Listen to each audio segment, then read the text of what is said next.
Are you spiritually blind?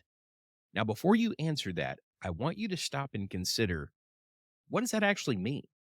One of Jesus's most intriguing miracles might just change your answer to that question. In Mark chapter 8, Jesus performs what might be his strangest miracle. He heals a blind man, but not all at once. More than just a simple healing, it is a profound statement of how we come to truly see not only ourselves, but the world around us and the divine. Are you ready? Let's dive in. The concept of spiritual blindness is one that we all wrestle with. It means something different to every person and probably changes based on the religious tradition that you grew up with. Generally speaking, most people consider those who don't have the same faith to be blind spiritually. The narrative in Mark chapter 8 in this daily Bible insight is not just about Jesus healing someone. There's a symbolism to it that helps us understand not only what our relationship is with Jesus, but the things that might be standing between us. So, to really understand this, we need to get into the context surrounding this miracle, including what happens a day or two before. Mark chapter 8 begins with Mark's account of Jesus feeding the 4,000. Now, verse 2, and I would make a note of this in your journaling Bible, reminds us that this is coming from a place of compassion. Jesus isn't just addressing the physical needs. He's not just feeling with them because they're human. This particular miracle is an illustration of God's compassion for humanity. So much like feeding the 5,000, he asked the apostles what food they have, and they have this time, instead of 5 loaves and 2 fish, they have 7 loaves. And it's much the same miracle. Where this really changes is in the next day or so when Jesus encounters the Pharisees just after this miracle. And it says in verse 11, the Pharisees came out and began to argue with him, seeking from him a sign from heaven to test him. Sighing deeply in his spirit, he said, "Why does this generation seek for a sign? Truly I say to you, no sign will be given to this generation." This is not just about Jesus doing miracles like healing or feeding the 4,000 or the 5,000. They're looking for something big. That's the idea of a sign, not just your everyday miracle. I know that sounds funny, right? Everyday miracle. But they're looking for a sign. They're looking for something that definitively says that, yes, it is time, and that everything that they think God is about to do is going to happen just the way they're expecting it. And Jesus tells them that sign is not coming. We're seeing the first indication of this blindness. So here's the context. So in verses 1 through 10, we've got Mark's account of Jesus feeding the 4,000. This is as popular as Jesus is ever going to be. He's about to start losing disciples. And this is contextually in the same time frame as John chapter 6. You remember John chapter 6 is the feeding of the 5,000. Feeding of the 4,000 happened not long after, but this was a time when Jesus began to teach harder things to separate those following him for fleshly reasons from those who were really discerning the kingdom of God and wanting to come into the kingdom. John 6, he was teaching that metaphor of him being the bread which came down from heaven, and the people didn't understand that. They didn't want to understand it. Now, I would add to that that this was also a time of growing opposition. That's a different kind of spiritual blindness. The Pharisees are very clearly not interested in what Jesus is teaching. We're also going to see in Mark 8 that Jesus is discouraged because his disciples lack a kingdom view. They're suffering from the same kind of blindness. Now, I want to show you this in the text of Mark 8. So in verse 14 of Mark 8, it tells us that they're getting ready to leave the area. And as they're about to get into the boat, in verse 15, Jesus gives this instruction: "Watch out, beware of the leaven of the Pharisees and the leaven of Herod." They began to discuss with one another the fact that they had no bread. And Jesus, aware of this, said to them, "Why do you discuss the fact that you have no bread? Do you not yet see or understand?" So there's two things. You don't see, you're not aware of what's happening around you, and what you have seen, you don't understand. And then he says this, and this is a little bit strange. "Do you have a hardened heart?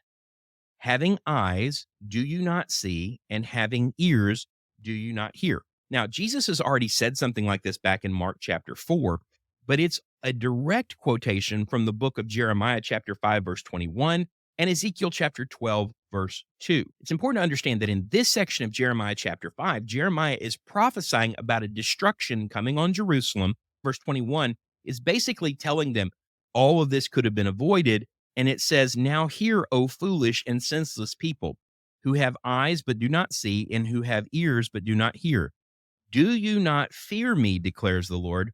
Do you not tremble in my presence? The spiritual blindness, at least on the part of the Pharisees, and maybe what's creeping into the apostles here, is not based on a lack of understanding. It's based on a lack of appropriate fear, which is sort of interesting when you're talking about the apostles. But he's asking them, is your heart hardened also? After quoting from Jeremiah 5, Jesus says three things about spiritual blindness in this passage. He first of all says it comes from a place of foolishness and a lack of fear. Secondly, when he asks them why they don't see and why they don't understand, he's implying that they could be cured of this spiritual blindness if they wanted to, that the cure had been available to them all along. And thirdly, that the spiritual blindness here is not about a lack of knowledge, it's about a hardness of heart. Now, those three thoughts have got to stick with us to really answer the question, are we spiritually blind and what is spiritual blindness? It's going to completely change the way that you see this miracle. But I want you to see we've already seen examples of spiritual blindness both in this chapter and in other chapters that we've referred to. First of all, we saw the Pharisees. They wanted to deny and debate the legitimacy of Jesus, even though they really weren't skeptical. Jesus spoke about that when he quoted Isaiah 29 and 13 in the previous chapter. Number two, we know that the people have a kind of spiritual blindness. That's why they're finding it so hard to hear this message about Jesus being the bread which came down from heaven. The people obviously understood that there was something he was trying to teach them, but they weren't willing to ask the right kinds of questions because they weren't seeking the right thing. And then, of course, we have the apostles who were worried about this life. They weren't thinking with a kingdom mindset. So we've seen three types of blindness in this chapter already. Now it's time for us to actually look at this miracle that's going to help us understand all of this a little better. Going back to Mark chapter 8, it says in verse 22, and they came to Bethsaida, and they brought a blind man to Jesus and implored him to touch him. Taking the blind man by the hand, he brought him out of the village, and after spitting on his eyes and laying his hands on him, he asked him, do you see anything? And he looked up and said, I see men, for I see them like trees walking around. It's kind of an interesting thought here. So the man knew what a tree looked like, obviously hadn't been blind his whole life, but he knows this is not what vision should be. It says in verse 25, then again he laid his hands on his eyes, and he looked intently and was restored and began to see everything clearly. And he sent him home, saying, do not even enter the village. There's three quick things I want to point out before I go back to the presentation. That number one, Jesus does this miracle in only the presence of his apostles and the people that brought the blind man to him.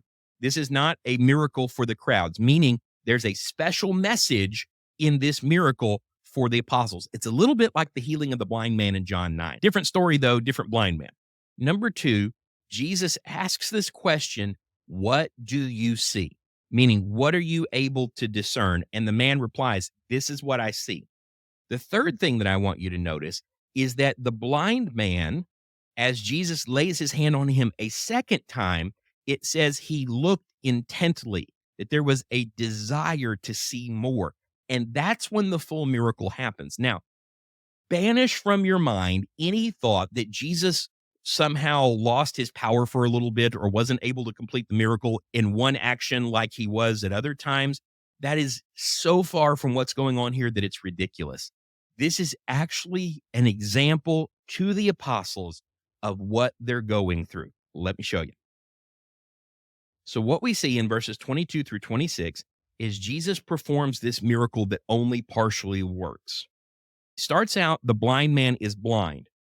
You have those who don't see. That would be the Pharisees. That would be the people who chose not to listen to Jesus or not to try to discern the things he was trying to teach them.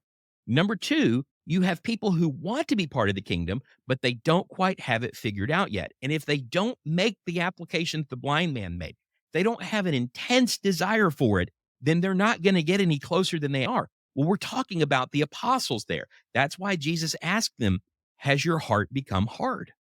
Is there something standing between you and your ability to trust that I can take care of your bread, I can take care of your needs, that you can seek first my kingdom and know that all of these things will be added to you? And then, of course, thirdly, you have this group who is able to see Jesus, but only because they want to.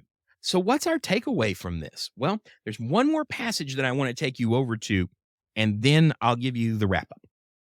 John chapter 9, verse 39, Jesus is speaking, "For judgment I came into the world so that those who do not see may see, and those who see may become blind." And those of the Pharisees who were with him heard these things and said to him, "We are not blind too, are we?" These are Pharisees that are following Jesus, that they're sort of on the fence about whether or not they're really connected to him. Jesus said to them, "If you were blind, you would have no sin. But since you say we see, your sin remains." And that's really the essence of spiritual blindness. So let's go back to Mark 8 and try to put this all together. Are we spiritually blind? So, what we've seen so far is that spiritual blindness is not about a lack of knowledge, it's a choice to be ignorant.